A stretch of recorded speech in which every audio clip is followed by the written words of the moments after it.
flamboyant figure adorned with a gold nose.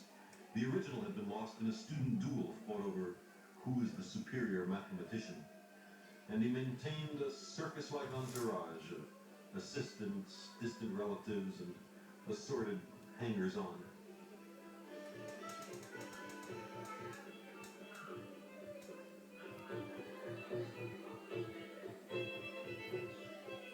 Kepler had no use for the endless revelry. He was impatient to see Tycho's data, but Tycho would give him only a few scraps at a time. Tycho, he said, gave me no opportunity to share in his studies.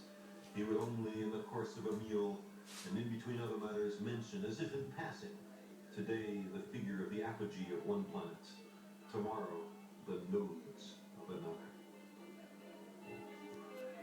Kepler was ill-suited for such games, and the general climate of intrigue offended his sense of propriety.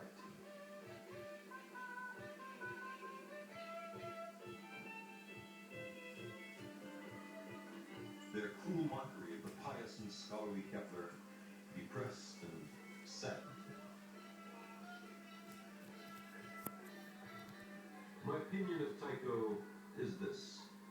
He's superlatively rich, but knows not how to make proper use of it. Tycho possesses the best observations. He also has collaborators. He lacks only the architect who would put all this to use.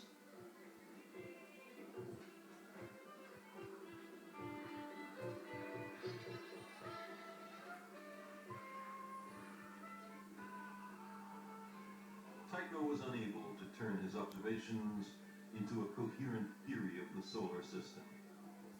He knew he needed the brilliant Kepler's help. But simply to hand over his life's work to a potential rival, that was unthinkable.